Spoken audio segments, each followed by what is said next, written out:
Care to chat? Hello and welcome to this episode of the Northern Ireland Social Care Council's popular podcast, Care to Chat. I'm Wendy Austin and it's my great pleasure to host these podcasts, hearing the stories of social care workers and social workers, what they do, how they hope to make a difference, and of course also hearing from their clients. People who access support and their carers have a right to high quality services from social workers and social care workers and to be treated with dignity and respect.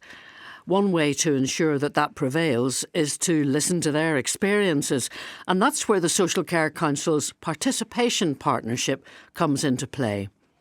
It's made up of a group of service users and their carers who don't hold back on their insights. So let's hear from three of them. With me, Alan Ritchie, Grace Price and Anne Mallon. And thanks very much, all of you, for coming along. Looking forward to hearing from you. So, Alan, maybe you could start by telling us a bit about yourself and of your experience of being involved in advocacy and engagement in health and social care. Well, I suppose I came into this area of activity sort of by compulsion, in a manner of speaking. When my wife and I got married in 1980, at that stage, we knew her brother had Down syndrome. Her dad had early onset senile dementia, and the kicker was that her mum already had a cancer diagnosis, which turned out to be inoperable. So we knew when we got married very quickly, we could see where we were going, that at some point we were going to get involved in dealing with social services in relation to her brother and her dad now. But after we got married, we had one Christmas where we had the whole family together. But in November 81, Mum had to go into hospital. For that would turn out to be the last time. And she had already made arrangements for social work to take care of her brother and her father. But when that happened, we were sort of picked up a bit of the burden with her brother taking it over to see Mum, that sort of thing. And we got on sort of quite well. And really we started getting into the caring business around about that point, because just before she died, his Mum asked me if I'd promised to look after her son when she was gone. There was only one answer to that. And the wee man and I were sort of almost best mates at that point anyway, so it wasn't a great hardship. But we did all that, and I suppose from 1980 when we got married up until he passed away in 2011, we sort of spent a lot of time looking after him one way or another. And part of the way through that, my wife had cancer and then developed Parkinson's and passed away last year herself. So I suppose for about 40 odd years I've been sort of caring one way or another for one or two into it and coming into contact with all sorts of areas of social work, social care. We had a lot of activity on that, and when we did get married, I was working in Cookstown, my wife was working in Belfast, and we had a one-bedroom flat just off the Malone Road for a bit, and there wasn't an awful lot we could do with her, with George at that point. But one famous night we went down to the Egg and had a little drink, and George ended up staying overnight. And the next time I went to collect him, he said, bag of clothes, I'm staying with you overnight, aren't I? So we sort of developed from there, but over the years we sort of did all sorts of things. When we bought a house, the first thing he did was move into a box room, said, that's my room. Nothing we could say about that. And years we sort of took him anywhere and everywhere we went.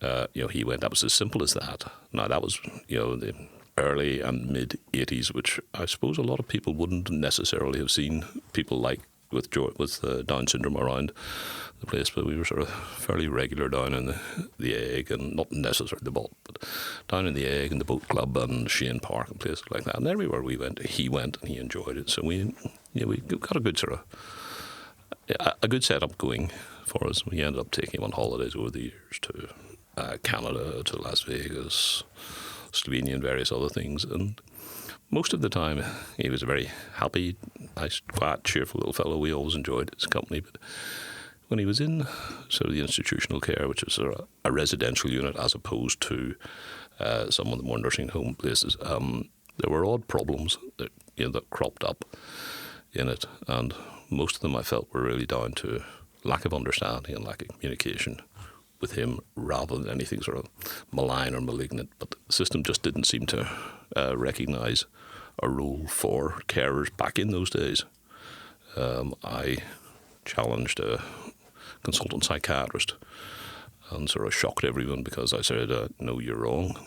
That was not the sort of thing to do. Things moved on from that. On a number of occasions we ended up with George in Muckamore for assessment because of various things that happened, minor incidents that I would have thought, if we were talking about them now, we would be talking about PTSD rather than anything else. But that knowledge and that recognition simply wasn't there over the time, and it took us into complaints process once or twice, and we ended up at the Ombudsman after George passed away. So advocacy has been something that really has been very, very important to you. And as far as you're concerned, Anne, you're also a carer, and tell us about your route into that with looking after your daughter. Well, I became a carer when my daughter, shortly after my daughter was born. I had 2 older boys, and my daughter took a brain virus at 11 weeks old, and she was left with very severe brain damage. She takes epileptic fits. She's a wheelchair user, and she has a visual impairment. Now, she can do absolutely nothing for herself. She has to be spoon-fed. She's doubly incontinent. And as I say, she needs all her personal care and all her practical care all done for her. So my first encounter with social services was shortly after she'd have been born, through my own GP. She was down in the Royal for a long time and wasn't expected to live, but she did live against all the odds, and she's now 45. So over the years then, I started trying to get sort of services. She was obviously assessed as needing special education. She couldn't go to mainstream school. But even in my own life, when she was 10 months old, my marriage broke up because caring puts a lot of pressure on relationships. So over the years, the first time I ever asked for respite to go and sponsor my niece in England for her confirmation. I was her godmother and she'd asked me to do it. So it was a horrendous experience, I have to say. I felt like I was going to abandon my child and never come back for her. That's how they made me feel. But I got over that, and over the years since then, things have definitely improved. And I've met some lovely people, some good and bad, and, considerate, empathetic, lots of people. But after a wee while, after being told for a certain amount of time that these people were the experts, I suddenly turned the tables and said, no, I think I'm the professional here. I'm the expert here, and I'll tell you what Kelly needs. So, and then I started joining groups. Like I set up gateway clubs, I set up men cap groups, carers groups, and it was through then that I realised I wasn't on my own. And I thought, well, if you want things to change, you have to get up off your backside and try and do it yourself. So that was my initiation into social services, and I've been dealing with social services now for 45 years, and I've seen the good and the bad and the nice and the not so nice people within it. But because Kelly has no voice herself, I feel that I have to speak for her. I have to get her the best possible treatment and care that she's entitled to. And I would hope along the way I have maybe tried to effect a bit of change and make it easier for younger parents in the same position coming along. And, I thought, well, if I was ever going to have a legacy, that's what I would like it to be. Thank you very much indeed for that, Anne. Now, Grace, you're a different situation to both Anne and Alan here. So tell us why it was important to you to be involved in the participation partnership. When I've been a service user from as 18, I became homeless then and started mental health problems and self-harm and everything. And it was just over the years back then, the way you were treated. You weren't treated as a person. I would have always just said, I'm a monster, because that's the way you're made to feel. I was no longer a human being to anyone. I did not have things that people thought is a privilege to have, like a bed for the night, your own bed, your own front door key, your own house, your own friends and family, and that a voice, and it was just you're tramping over, and nobody wanted to know you, nobody wanted to help you. I would be going from one place to another, sometimes try and get somewhere to stay for the night, and they would say, there's a list of hostels, where you go and find them. And you arrive at them, oh, you're a Sam Farmer. Right, you can stay here, but if you do anything, you're out. And what I went through with Melanie Hostin over the years then was just there's some good out there, but not a lot. And even nursing staff, doctors, everything in A&E. One night I was in getting stitches up, and the doctor just said to me, you realise we're sick people to treat here? I just turned around and said, well, what am I? And they couldn't answer me. But it was just, I knew the look from some of them. The look was just enough to tell me, I don't want to be bothered with you. And then I got to know a few people and friends, and through a friend of mine, her sister and her family, I got to know really well. And now I call them my family, my sister and my nephews. So I have that family there now. And I have my own house now. But just because I have those things now doesn't mean my life's changed completely. I still struggle every day with the mental health side of it. And many a time I would have had to speak to doctors and trainee ones in psychiatric wards. I would go and say, right, fine, and have a listen to them. And I can tell from I meet someone if I know they're going to be okay at this or not. But then a few years ago, I had a house. It was private rent. I had it for 10 years. And next thing, it was been sold. And I just thought, I'm homeless again. Here we go again. But it was still absolutely a killer at the time. But I had friends and my family there. They took me in. I sofa surfed. I was a hidden homeless, which people do not class as homeless. There's so many hidden homeless. And then eventually got the house I'm in now. And I lived in houses before that, and the one I lost.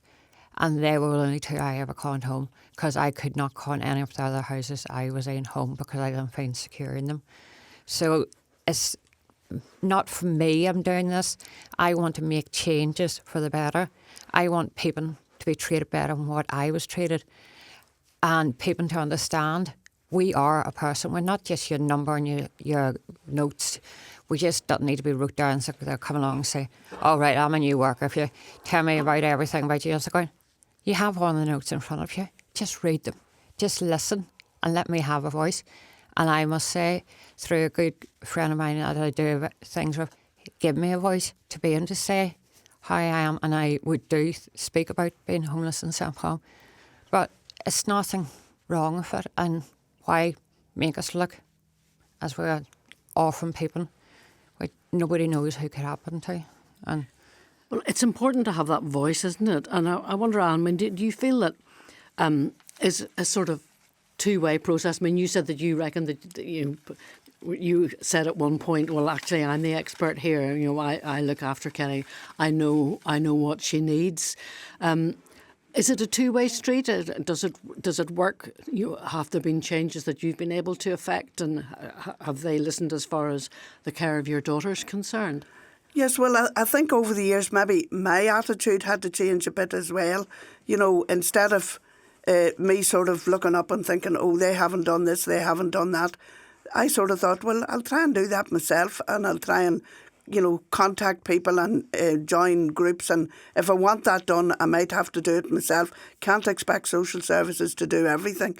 But I think a lot of it, with some in the early days, was all about attitude. That's my favourite word at the minute, is attitude. And I think, you know, sometimes you can have degrees as long as your arm, but I think it's how you treat people and how you empathise with people and how you consider their views are equally as important as yours. You know, and I would hope that I would do the same if I, you know, If I went to the doctor, I wouldn't be expecting the cleaner in the doctor's surgery to give me advice about medicine. So, I do recognise that people have certain qualifications and this is what they're going to be, and I would listen to them. But in the early days, I was quite a quiet, unassuming person. Gosh, I can't believe that. Well, I did say that you don't hold back on your insights, any of you, and I'm sure that's very valuable too. I mean, how important is it, Alan, for people to have that power of advocacy, to be able to say, what about this or what about that, or whatever way you want to put it, and for it to be listened to? It's absolutely critical. I don't see how you can deliver any sort of reasonable quality of care if you're not paying attention and not listening. One of the things we found very regularly was, even though George was in a residential unit during the week, he was staying with us at weekends, we were going on holidays, we were doing all sorts of things, and we were kept telling people that when he was with us, he seemed to be a totally different character to what he was like and what he was being reported on there. And the reason we sort of kept saying that was, look, it's because we treat him as a member of the family. It's what he is. And we were sort of told at various times that we were sort of spoiling him from taking places, doing things like that. We said, no, he's a member of the family. What do you do? And people just couldn't quite grasp that. I think some of what Alan was saying comes down to just professional arrogance to a large extent. But the point about listening is that even if someone is in any sort of institution, however mild that might be, they do have totally different experiences. There's a different power relationship. For example, if he was at home with me, I was often told I was going to get some lip and cheek and various things like that, and I did. And he sort of patted me in the stomach once and said, "Are you having twins?"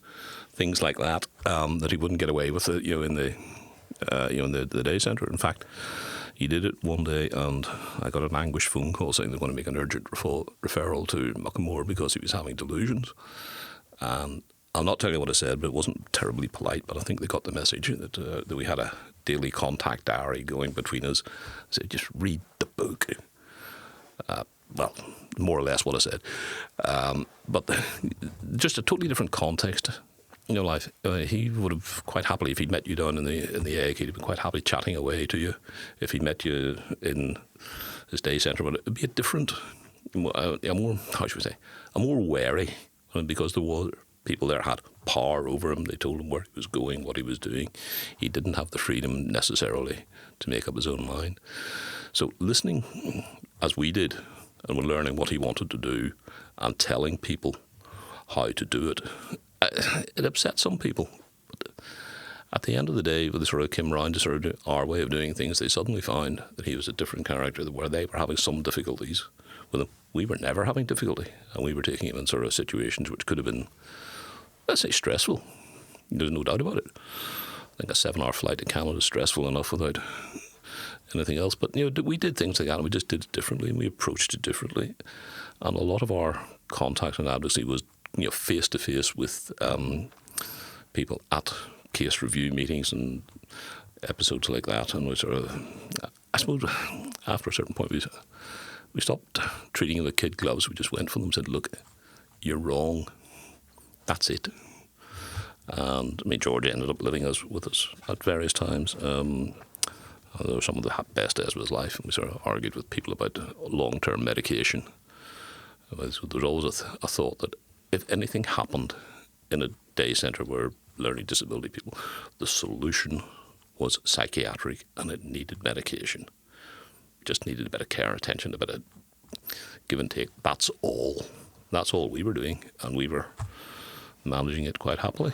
Grace, why do you think it's important to have advocacy of this kind? I mean, if you've got, say, new social care workers, new social workers, even those well into their careers, is it because your experiences can help to inform where improvements can be made and to make things better? I mean, it's hearing from the horse's mouth, really, isn't it? Yeah, and that's why I would do it, is so that I can hopefully make changes.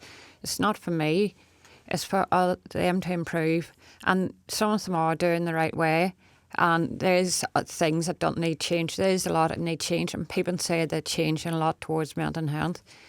If it's simple for mental health, yes, but once there's added things, no. And I know there's not the social workers out there and care workers out there that is needed for the national health. I know I've experienced it a lot more over the last few years. And it's also, you're just referred to, as I said, maybe a number or whatever, or not a person. But it's also, would put the person before anything, like a person who's homeless, a person who's disabled. They are a person, and if you say disabled person, homeless person, you're putting them down. So it's just, even wee simple things like that can be changed just by the way people speak. It's also the attitude in the places they go. I can change people's attitudes. Do you not think those attitudes are changing? In some, maybe, but very slowly in a lot. It depends, really, what the attitude's towards. The respect is more illnesses out there, there's more disabilities out there, but it depends to what degree that person is, because I know, because of my mental health, and as soon as they find out I've been self-harm in the past, could risk of self-harm, no, you are a different category then, you're higher risk. And yeah, higher risk, but I still have a right to help. I still have a right to say what I want. I would never really asked for what I want before and spoke for myself. I've been, over the years, with my friend, who's my sister now, she has had to sort of, in a way, put the foot down. I mean, Grace, you need to stick up for yourself, but you cannot let people speak to you, treat you like that, no matter if they're friends, professional people or whatever. That is not right. But to me, that was normal. To me, that was normal. So once they find somebody vulnerable on their own, maybe, they think they can walk on over them sometimes. And if it was one of their relatives, what would they be saying? I suppose that's the kind of topic that you can raise through the partnership, Anne. And I mean, the quality of engagement between those of you who are involved in participating and those to whom you're speaking, if I could put it like that. The quality of that engagement is vital, really, isn't it? It's important that there's not a tokenism here, but that it's a kind of meeting of equals, if you like. Exactly, and from the first day and hour that I joined the participation partnership in NISC, I've always felt as though what I said had equal value to what everybody else had said. I always felt, that I was making an impact, and I got involved in different, like at one stage I got involved with the easy read standards of conduct and practice and things like that. And all them things have come about because ordinary people like myself, carers and service users, have got involved and have put their point of view. But the most important thing is that their point of view was listened to and given equal weight with the professionals in the room. I think that's quite a fair point, because when we were talking to some of the professionals, we always got the impression that they brought the academic expertise, we brought the practical stuff. We were telling them how to apply their knowledge or expertise, not being told that's how they're going to do it. Now, we found there's something that Grace was saying earlier on about the way information was done. We ended up at one point, after George passed away, going to the Ombudsman with a complaint, and the Ombudsman took about 5 years to come up with their report. And if you look at Ombudsman's reports over the years, you'll find that one of their big difficulties with health and social care complaints is the quality of information. They're saying, how did you make that decision? Don't know. Why did you make that decision? But advocacy was face to face. We were talking to people and we were making the point time after time after time that we think you're wrong. It's great talking about research and evidence-based practice. The problem is that you can only research evidence within an institutional setting. In the 30-odd years we were dealing with George, I never saw a social care worker or indeed a social worker for more than 10 or 15 minutes outside that setting. Now, I wasn't saying I was going to take one of them to Yorkshire with us, at Easter or anything like that, or Canada, but they weren't simply there. Their experience was boxed, institutionalised hours was more free range. And a total difference, and they just couldn't get the grasp between the two. So advocacy is, you need to listen to people. Not only do you need to listen, you need to do something about it. You need to take ownership of what you've been told. Can I just make a point about something that I was saying about the institutes? I was in and out of Knockbracken psychiatric unit for years. Actually, at one stage, I spent 6 whole years or more in it. And saying about listening, I always say people listen, but they don't listen. There's 2 different listens. You've 1 mouth and 2 ears. Make use of it that way. The 3 of you are all involved in the participation partnership and are getting your voices heard. And Grace, you've handed me a poem. Would you like me to read this? Yeah, if you can read it from I my can read writing. your writing, yeah. So it's called My Voice. It says, do I have a voice? I wish I did, because I do not have one. Once I speak, then someone else will start, talk over me. And also, I try to start to talk, but I am just spoken over and over, so I do not have a voice. Is it just because I do not matter and should not be heard? But sure, that is how it is for me. How would you feel if your voice is not heard? So please, let me have a voice. Today, I'm not as alone, and my voice has been heard. And I'm hoping all of you here today, all this matters and is an important part of me helping you to hopefully join the dots and me remaining being hopeful. That's about sums it up, I think, really, doesn't it? Thank you very much indeed, all 3 of you, Grace, Anne and Alan, for sharing your insights and why you feel that the participation partnership is important. And if you're listening to this and you've been asking yourself not just why participate, but how can I participate? What should you do if you want to get involved? Well, if you're interested in influencing, just like Grace, Alan and Anne, you can join the Social Care Council's Participation Partnership by sending an email to comms, COMMS, at niscc.hscni.net. And if you didn't get that, if you have a look at the website, there'll be links there which will connect you to the partnership. Thanks very much, all of you, again, for coming here today. Thank you for listening. Care to Chat is a podcast from the Northern Ireland Social Care Council. You can find it wherever you get your podcasts or indeed on the Social Care Council website. Do remember to subscribe, to rate us and, of course, tell all your friends and colleagues.